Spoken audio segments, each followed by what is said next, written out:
Pues hermanos, gloria al Señor. Vamos a pasar a nuestro estudio del día de hoy. Y fíjense que vamos a continuar con lo que estudiamos la semana pasada. La semana pasada, ¿alguien recuerda de qué hablamos?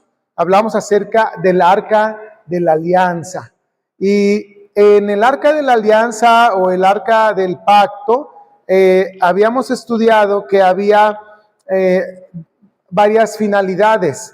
Una de ellas es que Dios iba a hablar a través del arca, es decir, el arca iba a ser como un referente de la presencia de Dios manifiesta y Dios iba a mostrarse y a manifestarse a través del arca y hablar a Moisés y a los sumos sacerdotes que vinieran después de Moisés. También hablamos de cómo el arca de la alianza tenía dentro de sí las tablas de la ley, es decir, la palabra de Dios. Y también vimos cómo dentro de esa arca había maná como testimonio. También dijimos que se le llamaba el arca del testimonio porque lo que había dentro iba a ser una referencia para las generaciones futuras acerca de lo que Dios había hecho con su pueblo en el desierto. Entonces tenemos las tablas de la ley, tenemos el maná y también tenemos la vara de Aarón que floreció siendo una vara cortada, sin tallos, sin nada, sin estar plantada. Fue una vara que dio flor y de alguna manera sobrenatural sobrevivió. Y estos elementos estaban dentro del arca precisamente para dar testimonio. La semana pasada nos quedamos hasta ahí. No avanzamos o no vimos qué relación tenían estos elementos con nuestra condición como creyentes en Cristo. Es decir, el arca de la alianza ya desapareció. No sabemos dónde quedó. Sigue siendo un misterio su paradero al día de hoy. Sin embargo, para nosotros en Cristo Jesús, hoy debemos de entender que esa arca era solamente una figura de lo por venir en relación a Cristo. Y es lo que el día de hoy vamos a ver. Amén. Así es que, mis hermanos, vamos a ir al Evangelio de Juan, capítulo 14, versos del 6 al 9. Amén. Capítulo 14 de Juan, versos del 6 al 9. Vamos a ver cómo en este pasaje encontramos una primer relación de lo que es el arca del pacto, el arca de la alianza, el arca del testimonio con la persona de nuestro Señor Jesucristo y cómo nosotros a través de el Señor Jesucristo vemos hoy o tenemos hoy una relación con el Señor. Amén. Con el Dios Todopoderoso. Evangelio según San Juan, capítulo 14, versos del 6 al 9. Dice la palabra del Señor. Jesús le dijo: yo soy el camino y la verdad y la vida. Nadie viene al Padre sino por mí. Si me conocéis, también a mi Padre conoceráis. Y desde ahora le conocéis y le habéis visto. Felipe le dijo: Señor, muéstranos el Padre y nos basta. Jesús le dijo: ¿tanto tiempo hace que estoy con vosotros y no me has conocido, Felipe? El que me ha visto a mí ha visto al Padre. ¿Cómo pues dices tú, muéstranos al Padre? El verso 10, fíjate lo que dice: ¿no crees que yo soy en el Padre y el Padre en mí? Las palabras que yo os hablo, no las hablo por mi propia cuenta, sino que el Padre que mora en mí, Él hace las obras. Amén.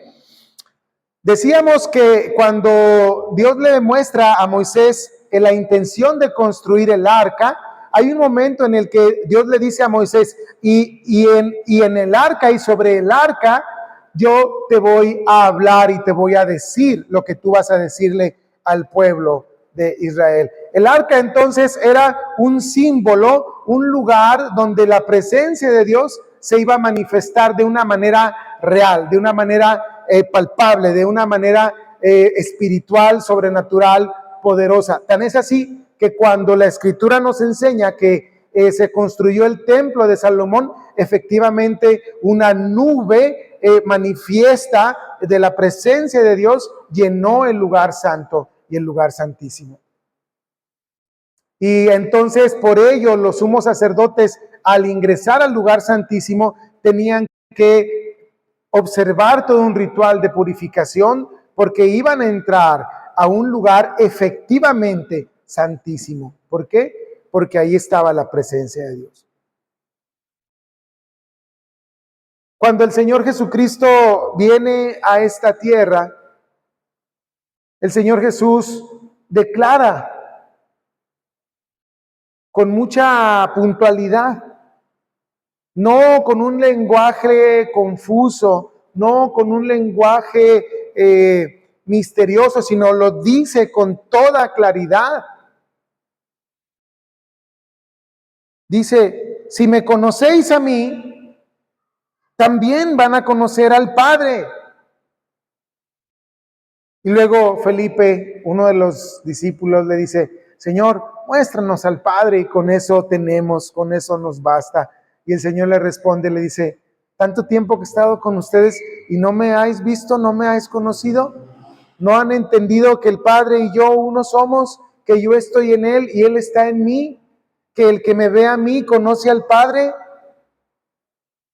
¿Y esto qué tiene que ver con el arca de la alianza? Bueno, tiene que ver con que ahora la presencia de Dios manifiesta no es a través de un cofre de madera forrado de oro con unos querubines uno frente al otro, sino ahora la presencia de Dios manifiesta, encarnada, real, palpable, tangible, es a través de nuestro Señor Jesucristo.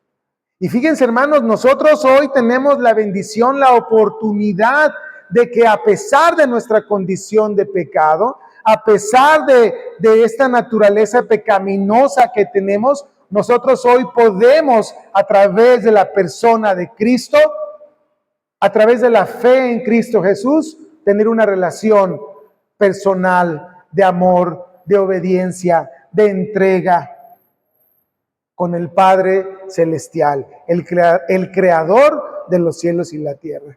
Ya no necesitamos el arca de la alianza, ya no tenemos el impedimento de que solo el sumo sacerdote podía entrar en el arca para escuchar de viva voz y estar en la presencia manifiesta de Dios. Ahora tú y yo, a través de la fe en Cristo Jesús, podemos entrar en ese lugar santísimo. Ya no en el templo de Salomón, ya no en el templo de Herodes, sino ahora de manera espiritual, sino ahora nosotros en esa relación íntima con nuestro Dios. Hermanos, qué importante es esto. Mire, si no fuera por Cristo, usted y yo no tendríamos ninguna chance, ninguna posibilidad siquiera de conocer a Dios, siquiera de saber poquito. No tendríamos oportunidad. Mire, la Escritura nos dice que solo el sumo sacerdote una vez al año podía pasar al lugar santísimo. Solo el sumo sacerdote tenía ese privilegio, ese honor, pero también esa gran responsabilidad. Y ahora nosotros en Cristo, hermanos, podemos gozar de la presencia de Dios en nuestras vidas. Cuando tú y yo creemos en Cristo, hermano, fíjate lo que pasa cuando creemos en Cristo.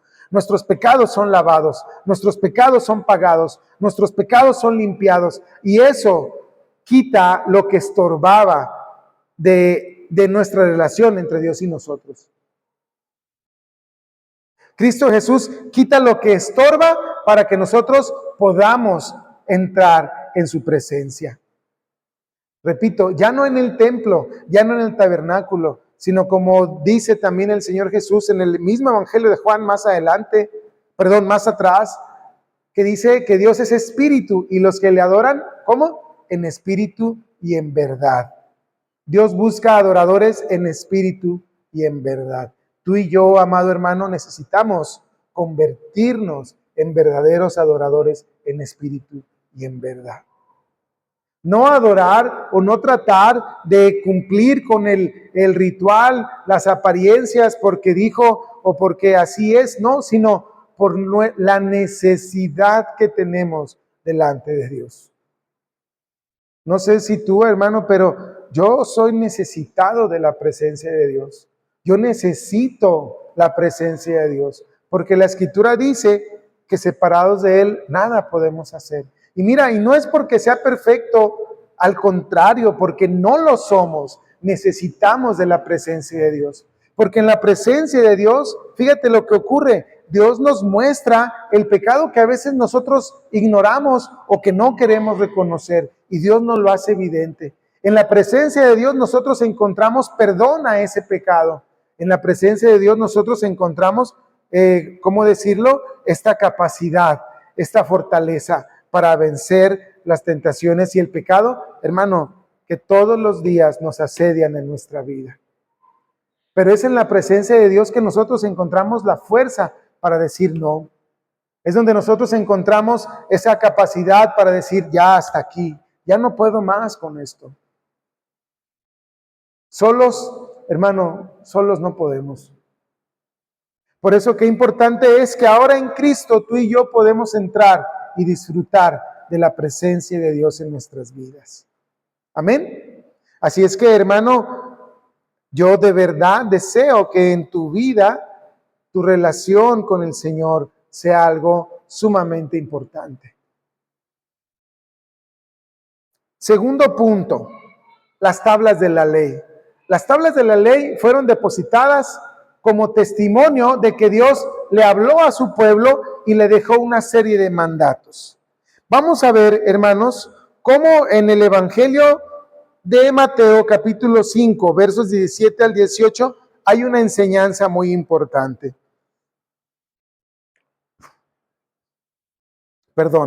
Mateo capítulo 5, versos del 17 al 18.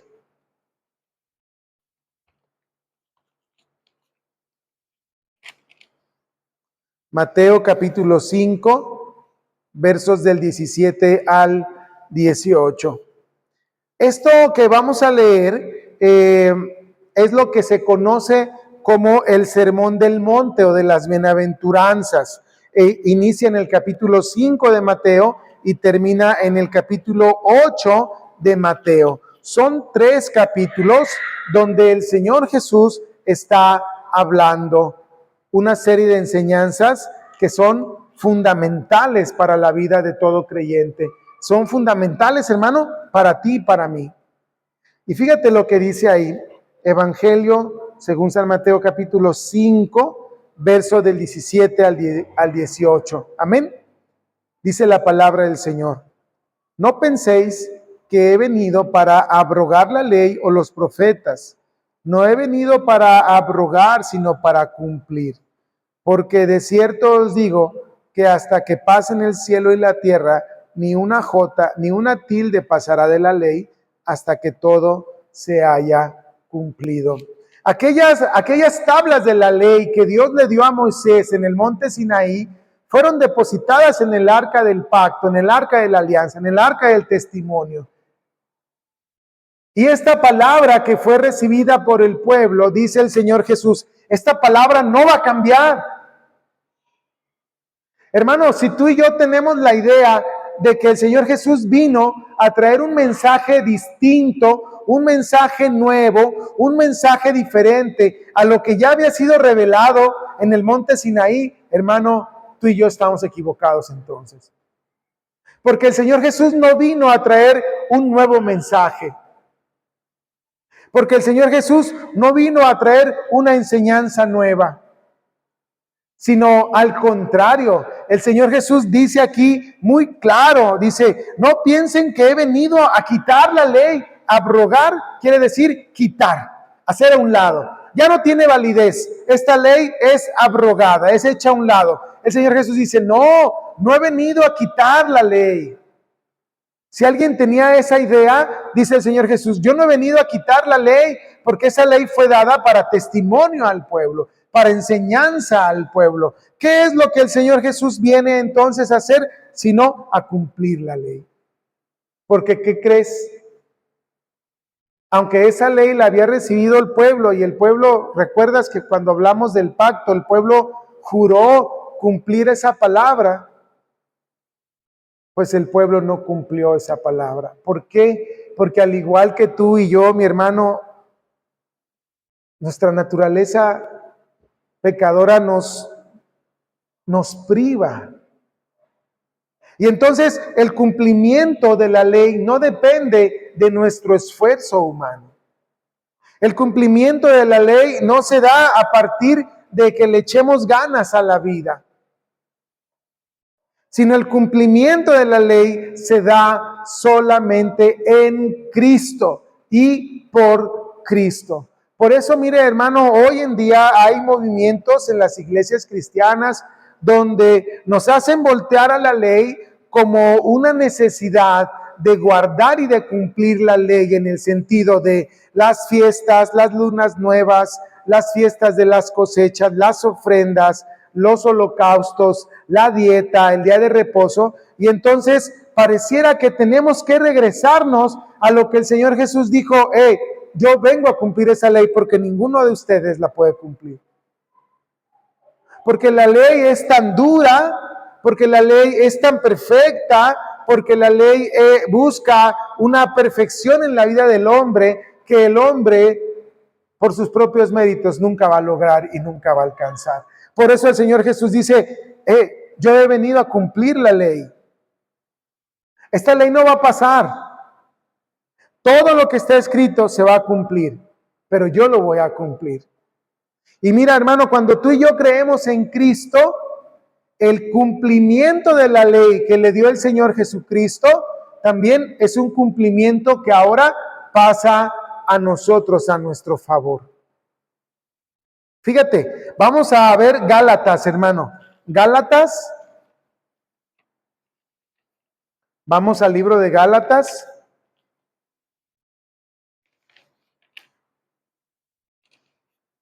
Capítulo 3, versos 13 y 14. Fíjate qué tremenda declaración tenemos aquí. Amén. Gálatas 3, versos del 13 al 14. Dice la palabra del Señor: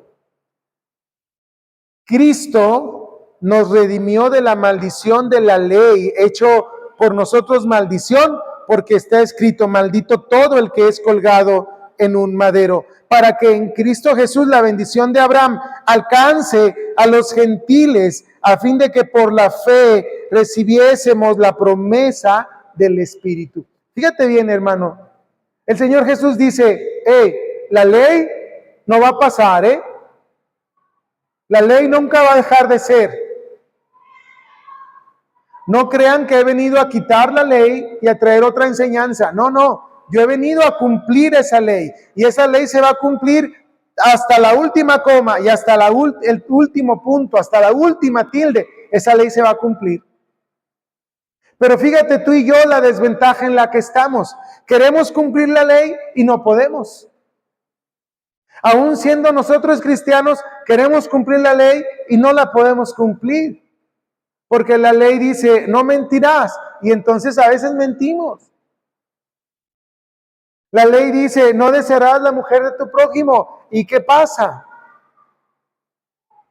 Y entonces nos vemos en una imposibilidad por nuestra naturaleza de cumplir la ley. Y entonces, si no cumplimos la ley, ¿qué pasa? ¿Cuál es la consecuencia de no cumplir la ley? Castigo. ¿Y cuál es ese castigo? La muerte. Pero no la muerte física, sino la muerte espiritual, la segunda muerte, separado de Dios por la eternidad. Locura, confusión, caos eterno. Esa es la muerte segunda. Esa es la maldición de la que habla aquí el apóstol Pablo. Dice: nos redimió de la maldición. Cristo nos redimió de la maldición de la ley. ¿Qué quiere decir esto? Que cuando Cristo muere en la cruz, Él cumple la ley y entonces por la fe que tenemos en Él, Él nos rescata de esa maldición. Nosotros solos no podemos cumplir la ley, estamos malditos, estamos condenados, porque no podemos cumplir la ley. Pero el Señor Jesús dice, hey, yo vengo a cumplir la ley por ti. Fíjate, hermano, no es que la ley haya dejado de tener vigencia, sino que nosotros ahora, por la fe que tenemos en Cristo Jesús, esa ley que fue dada a Moisés en el monte Sinaí, esas tablas de la ley que fueron colocadas en el arca de la alianza, siguen siendo vigentes, tan vigentes que tú y yo no las podemos cumplir. Y como no las podemos cumplir, estamos condenados por la eternidad a causa de nuestro pecado. Pero entonces aparece el Señor Jesucristo y dice, yo he venido a cumplir la ley por ti. Yo he venido a cumplir por ti esa ley. Y dice aquí el apóstol Pablo que escribe a los Gálatas, Cristo nos redimió de la maldición de la ley. Es decir, Cristo nos rescató de la consecuencia de no poder cumplir la ley. Y ahora en Cristo Jesús, dice, verso 14, para que en Cristo Jesús, ¿qué? La bendición de Abraham, es decir, las promesas que Dios le hizo a Abraham llegaran no solo a los hijos de Abraham, sino ahora también a nosotros, que no somos judíos, que somos gentiles, que no somos de sangre hebrea, pero esas bendiciones que Dios prometió a Abraham también llegaran para nosotros. No porque lo mereciéramos, no porque seamos del linaje de Abraham, sino porque ahora en Cristo se cumple aquella promesa que Dios le hizo a Abraham, y en ti serán benditas todas las familias de la tierra. En Cristo Jesús hoy, por ese cumplimiento que Él hizo, nos libera de la ley, pero no solamente eso, sino que ahora a través de Cristo Jesús recibimos las bendiciones que Dios le prometió a Abraham. Salvación, vida eterna. ¿Te das cuenta, hermano? No es que la ley no esté en vigor ya. La ley es tan vigente que por ello murió Cristo Jesús. Sin embargo, hermanos, ahora en Cristo Jesús, pásense, bienvenidas.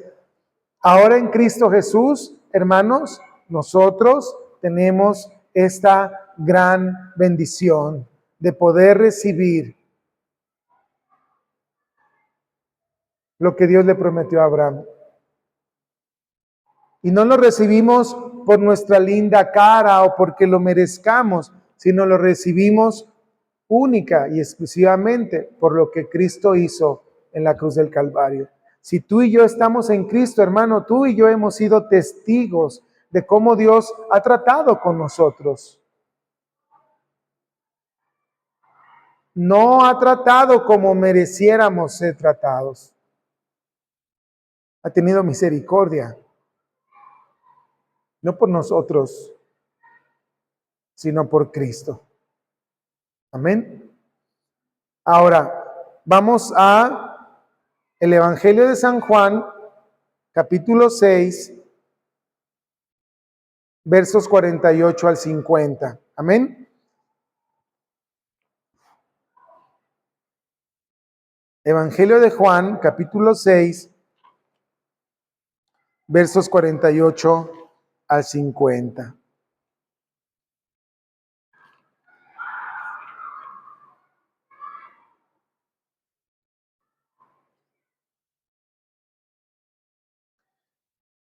Tú sabes que otro de los elementos que estuvo en el arca, dijimos que fue, además de las tablas de la ley, el maná, ¿cierto? Fíjate, cuando el pueblo de Israel estaba viviendo en el desierto, camino a la tierra prometida, no tenían dónde cosechar, dónde sembrar, se acabaron los animales en el trayecto, o sea, no había cómo comer. ¿Y cómo lo sustentó el Señor? Bueno, todos los días, por las mañanas, amanecía en el campamento del pueblo de Israel, amanecía una especie de, como de migajón,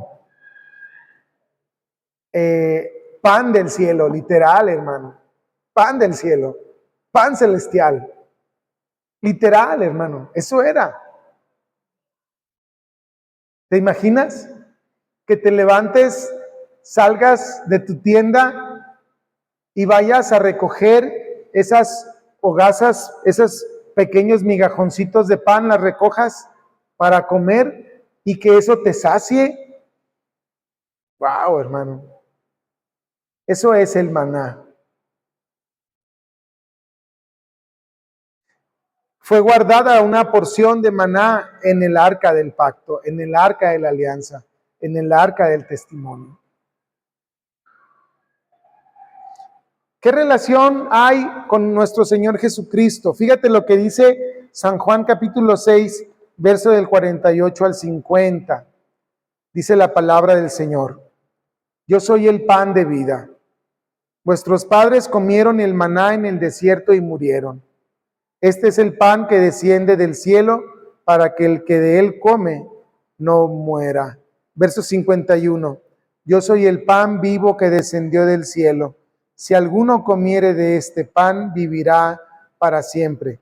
Y el pan que yo daré es mi carne, la cual yo daré por la vida del mundo. Momentos antes de este pasaje que acabamos de leer ocurrió un milagro donde el Señor Jesús está predicando ante una multitud y entonces los discípulos del Señor le preguntan, le dicen: oye, Señor, esta multitud está con nosotros todo el día, no han comido, despídelos ya para que se vayan a su casa y coman.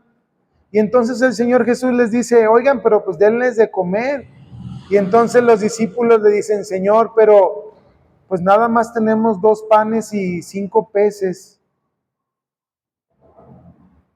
¿Cómo vamos a alimentar una multitud con 2 panes y 5 peces? Y entonces el Señor Jesús los toma, los bendice y de manera sobrenatural le dio de comer a toda esa multitud de gente. Como cuando el pueblo de Israel estaba en el desierto. Fueron alimentados de manera sobrenatural. Inexplicable.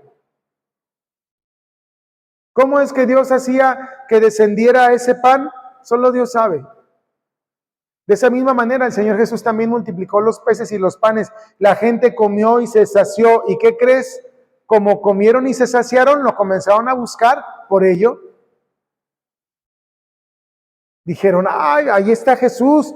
Él puede hacer que los peces se multipliquen y los panes se multipliquen. Él nos puede dar de comer. Vamos a buscarlo. Y fueron a buscarlo porque tenían hambre. Pero no del hambre espiritual, sino del hambre del estómago. Y entonces el Señor Jesús, al ver a toda la multitud, les dice: bueno, ustedes vienen aquí porque comieron y se saciaron. Y el Señor Jesús, pues, en su amor, pues puede hacer eso. Y es más, lo sigue haciendo hoy.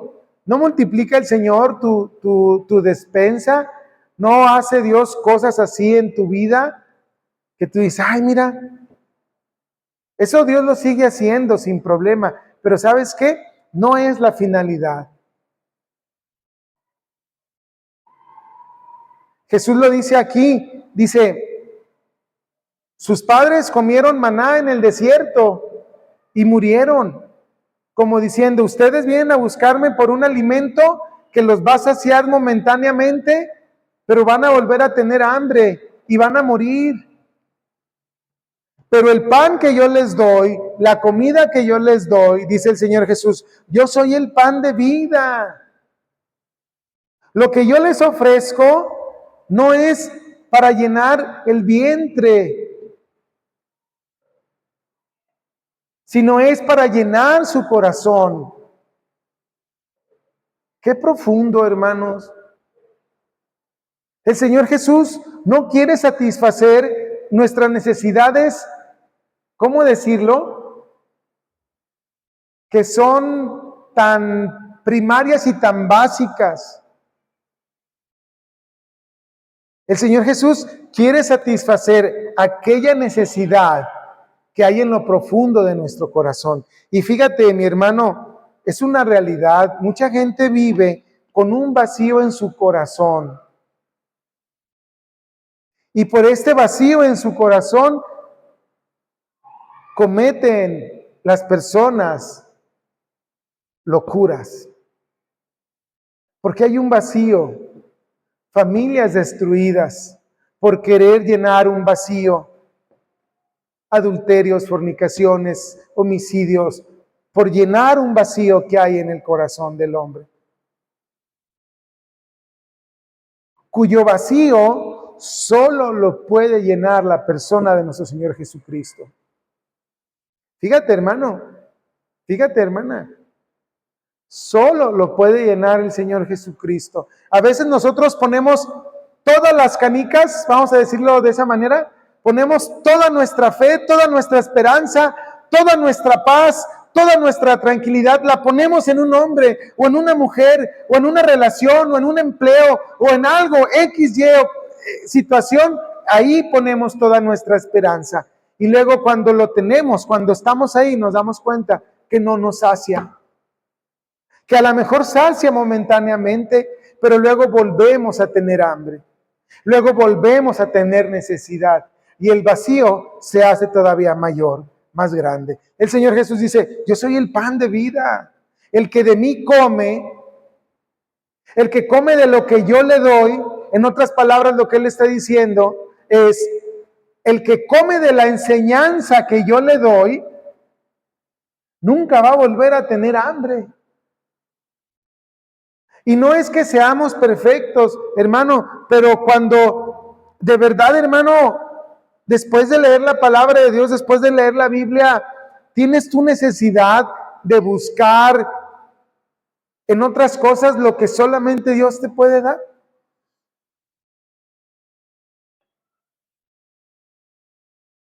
Yo creo que si somos honestos, hermanos, lo que encontramos en Cristo, nadie, absolutamente nadie, nos lo puede dar. Ni el mejor esposo, ni la mejor esposa, ¿verdad? Ni el mejor trabajo, ni la casa más hermosa, ni el carro más bonito, ni la ropa más fina, ni los hijos más bellos, más hermosos. Nadie nos puede dar lo que solo Cristo nos puede dar. Y hermanos, a veces eso es una lección muy dolorosa, porque a veces fracasamos buscando lo que solo Dios nos puede dar, buscándolo en otro lado. Queremos llenar ese hueco, ese vacío que solo Dios puede llenar y lo queremos buscar en otro lado.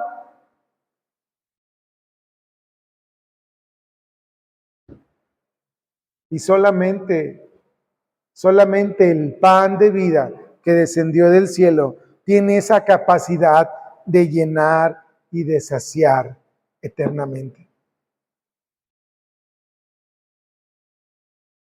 Que Dios nos ayude, hermanos. Alimentémonos de la palabra del Señor. Alimentémonos de la enseñanza del Señor Jesucristo. Porque en la medida que nosotros estemos alimentados, hermanos, vamos a estar saciados. Pero si no leemos la palabra, hermano, vamos a traer hambre. ¿Y sabes qué? Cuando traemos hambre, ¿no te ha pasado que cuando traes hambre y no estás en tu casa y vas pasando por una tienda, llegas a una tienda y compras? ¿Qué es lo que compras, hermano?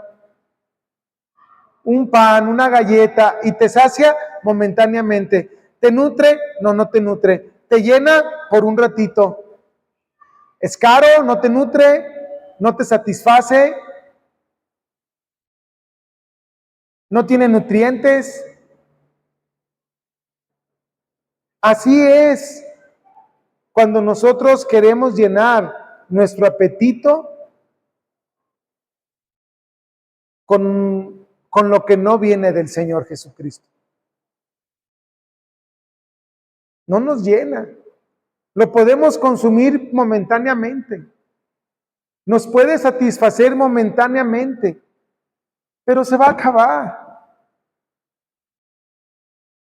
Y cuando se acaba, hay dolor, hay frustración, hay sufrimiento.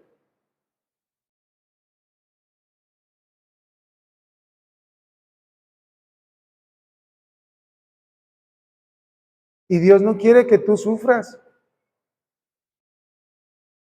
Dios no quiere que tú y yo suframos. Por eso el Señor Jesús dice, yo soy el pan vivo que descendió del cielo. Si alguno comiere de este pan, vivirá para siempre. Lo que Cristo nos da es eterno. Estas son las bendiciones, hermano. Las bendiciones que Dios nos da tienen un carácter eterno. Las añadiduras son momentáneas y son pasajeras. Por ejemplo, ¿qué es una bendición? Pues la salvación, hermano. La salvación es una bendición. ¿Por qué? Porque es eterna. ¿Cuándo se acaba la salvación que Dios nos ha dado? Nunca. ¿Que te va bien en tu trabajo es una bendición? Pues a veces coloquialmente así lo decimos, pero en el estricto sentido de la palabra es una añadidura. ¿Por qué? Porque tu trabajo, tu estadía en ese empleo tiene una fecha de inicio y una fecha que se va a acabar. Gloria a Dios que te encontraste al hombre de tu vida. Te casas, eres feliz con él. Se va a acabar un tiempo. ¿Por qué? Porque él va a morir. Tú vas a morir. Fue una añadidura. Pero lo que Dios nos da es eterno. Las añadiduras son temporales. Puedes tener hijos maravillosos, preciosos. Y mira, hermano, a mí me está pasando algo como papá cuervo. Papá cuervo, ya sabes qué es el papá cuervo, ¿verdad? Que ve a sus hijos los más hermosos del mundo. Y entonces yo veo en lo particular, no porque Josué no, pero bueno, Josué es hombre, tiene 7 años, no, pero yo veo a mi hija, la veo y digo, qué bárbaro, qué hermosa está mi hija.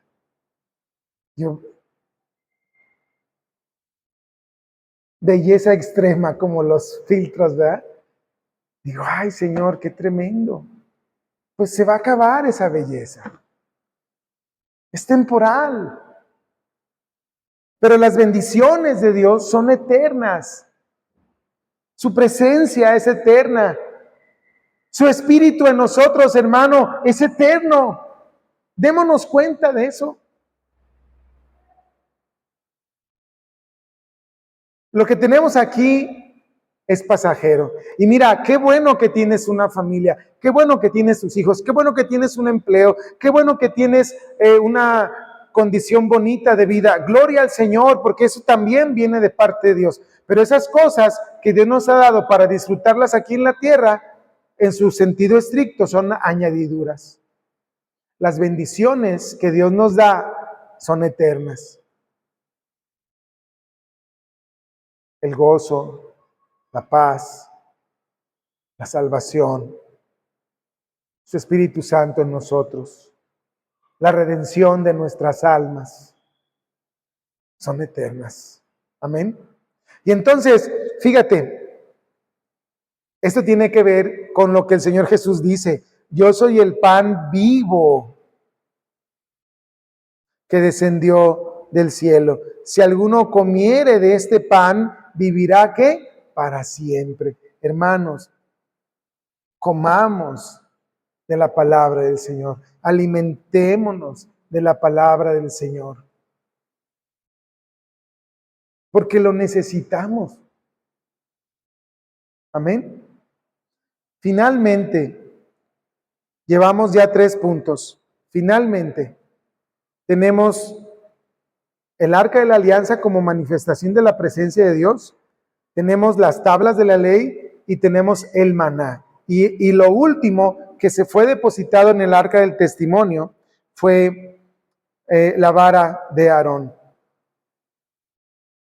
La vara de Aarón reverdeció como señal para indicar de que Dios había elegido como sacerdote, como su siervo, a Aarón.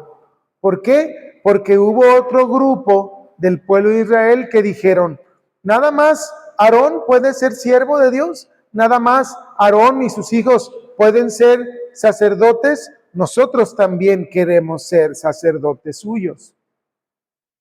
A eso se le conoce como la rebelión de los hijos de Coré. Y entonces Dios, para testimonio de ellos, determinó que pusieran cada príncipe de la tribu una vara seca de olivo. Solo la vara de Aarón reverdeció. Y esa vara se guardó en el arca del testimonio. Así, lo decíamos el domingo pasado, intacta, como si el tiempo dentro del arca no operara, como si las leyes de la física, de la química, de la naturaleza ahí no operaran. El maná se conservó de manera que no se echó a perder. La vara de Aarón se mantuvo siempre fresca, siempre verde. Dios determinó que Aarón iba a ser su siervo. Fíjate lo que dice Hebreos capítulo 4, verso 14 y 15. Y con esto ya vamos a concluir. Hebreos capítulo 4.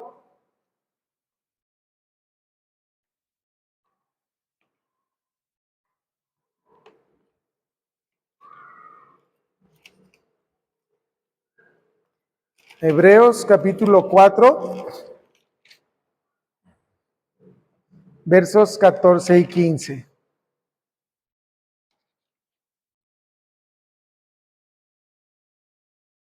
Amén. Fíjate. Por tanto, teniendo un gran sumo sacerdote que traspasó los cielos, Jesús, el Hijo de Dios, retengamos nuestra profesión, porque no tenemos un sumo sacerdote que no pueda compadecerse de nuestras debilidades, sino uno que fue tentado en todo según nuestra semejanza, pero sin pecado. Al inicio del ministerio de nuestro Señor Jesucristo, nos cuenta el Evangelio de Mateo capítulo 3, verso 17, que el Señor Jesús fue bautizado por Juan el Bautista. Y cuando el Señor Jesús bajó a las aguas bautismales, una voz de los cielos se oyó y dijo, este es mi Hijo amado en quien tengo mis complacencias. Vemos aquí una relación directa con la vara de Aarón y la elección, por así decirlo, la unción de nuestro Señor Jesucristo como el medio por el cual Dios va a traer salvación y vida eterna a esta tierra.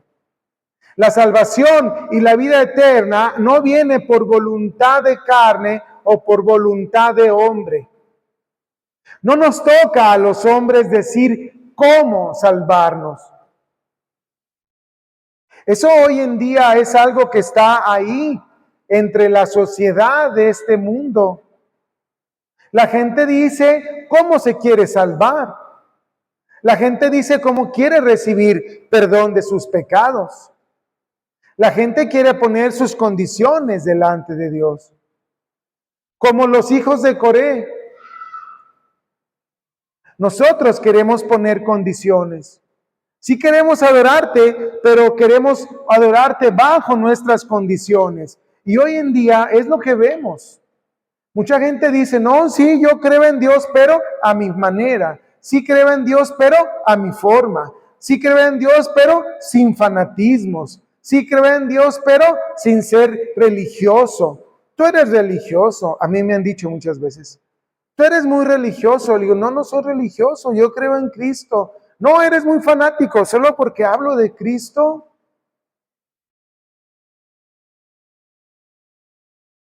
La verdad es de que tenemos solo una manera de llegar al Padre. Aquí no cuenta tu opinión o mi opinión con respecto a cómo podemos acercarnos a Dios. Es Dios el que dice cómo. Es Dios el que dice la manera y la forma y a través de quién.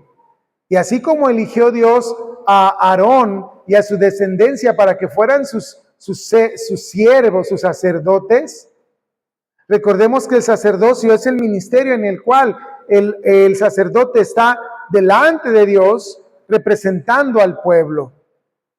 Es decir, el sacerdote no viene en nombre suyo, sino viene en nombre del pueblo que está atrás de él. El pueblo no puede entrar al lugar santísimo, pero entra el sacerdote representando al pueblo delante de Dios. Y vemos cómo aquí nuestro sumo sacerdote ya no es Aarón, ni los hijos de Aarón. Ahora nuestro sumo sacerdote es el Señor Jesucristo. Y mira, hermano, qué tremendo es esto. De ninguna manera es una defensa del pecado. De ninguna manera es un llamado a pecar. No. El pecado trae a nuestra vida dolor, sufrimiento, angustia. Y eso Dios lo sabe. Sin embargo, dice la Escritura que nuestro Señor Jesucristo es nuestro sumo sacerdote y fíjate, dice que se compadece de nuestras debilidades. Es decir, compadecer significa que Dios sabe tus luchas, que Dios sabe con lo que tú estás batallando en tu vida. El Señor Jesús sabe que todos los días, hermano, somos sometidos a presiones, que todos los días somos presionados a pecar, a ir en contra de la voluntad de Dios. Dios lo sabe eso. ¿Y sabes qué? Se compadece de ti y de mí. Señor, dame fuerzas para no caer en tentación. Señor, dame fuerzas para renunciar a este pecado que me asedia.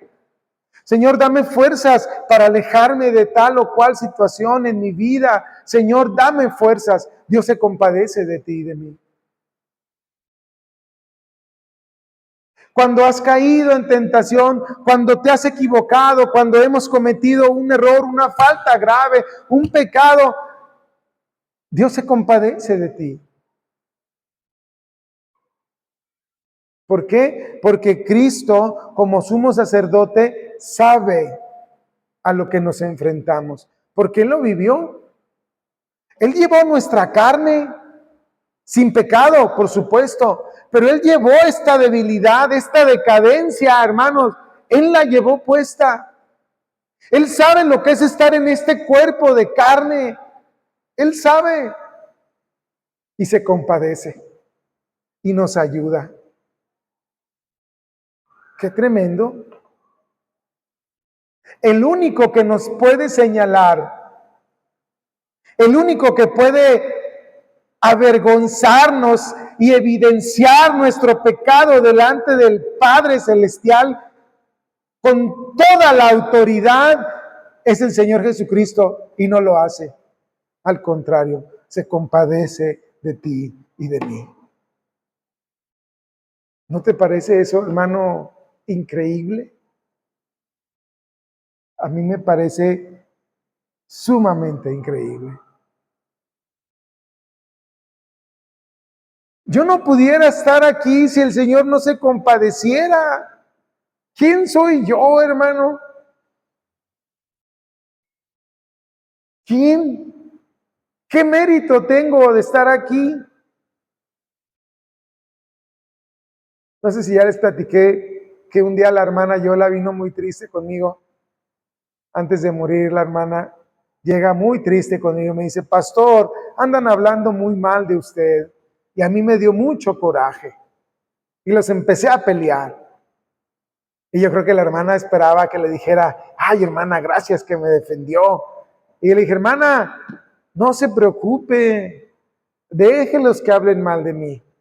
No, pastor, pero déjenlos que hablen mal de mí. Le dije, ¿sabe por qué? ¿Por qué? Porque tienen razón. porque soy un pecador. Si te vienen a contar cositas malas de mí, dice una canción, pues sí, créeles, porque soy un hombre pecador.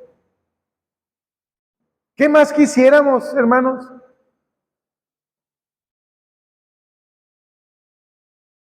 El Señor se compadece. No lo digo como para decir, bueno, pues como Dios que me solapa. No, no, no. Dios no solapa el pecado de nadie. Se compadece de nosotros. ¿Quieres perdón? ¿Quieres que el Señor se compadezca? Arrepiéntete. ¿Quieres ser consolado por el Señor a causa de tu pecado? ¿Quieres ser levantado de tu pecado? Arrepiéntete. Si no hay arrepentimiento, ¿cómo vas a ser consolado de algo que no te duele? Porque el arrepentimiento, hermano, es un profundo dolor de haber ofendido al Dios del cielo y de la tierra. Si no te duele, no hay arrepentimiento. ¿De verdad? Y entonces tú llegas con un dolor en la presencia de Dios y dices, Señor, me equivoqué. Me arrepiento. Y entonces el Señor dice, te arrepientes. Ven. Ya pasó. Hermano.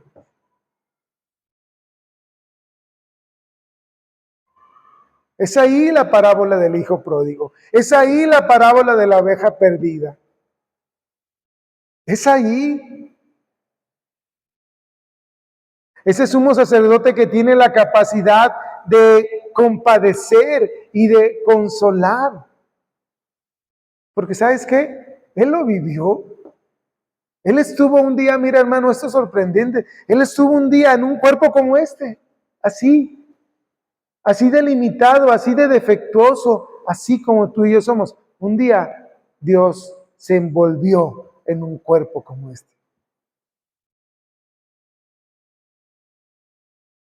Entonces, ¿Dios se entiende? Sí, Dios te entiende. ¿Dios sabe por lo que estás pasando? Sí.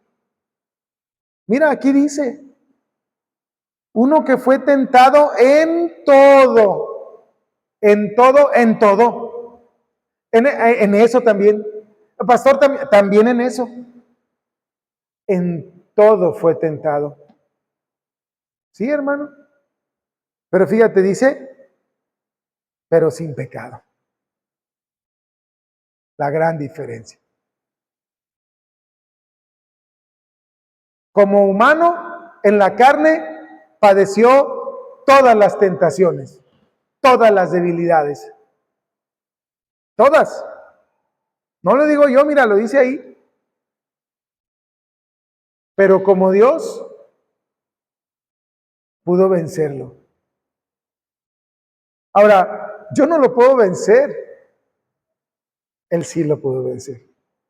El apóstol Pablo en Colosenses capítulo 2 dice que el acta de decretos que había en nuestra contra, Cristo la clavó juntamente con él en la cruz, dejándolo sin valor y sin poder. Lo que tú y yo no podemos hacer, Cristo lo puede hacer. Así es que, hermano, dale gloria al Señor, que tenemos un sumo sacerdote que entiende, que sabe y que se compadece de nuestra condición y nos ayuda y nos perdona cuando nos arrepentimos, cuando nos duele, cuando decimos, Señor, ya no quiero esto, ya no quiero vivir así.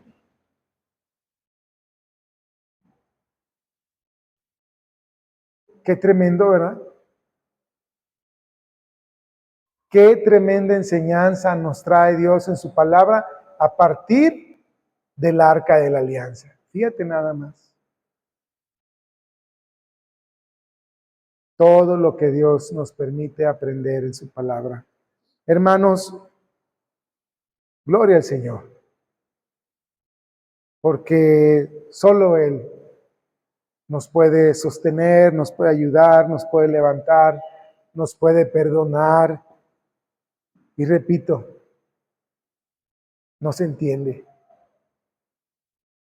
No solapa nuestros pecados, no lo confundamos. Él quiere que tú y yo nos arrepintamos. Pero entiende por lo que estás pasando. ¿Es difícil, hermano? Dios sabe que es difícil. ¿Te cuesta trabajo renunciar a esa situación? Mira, Dios lo sabe. Y lo logras con su ayuda.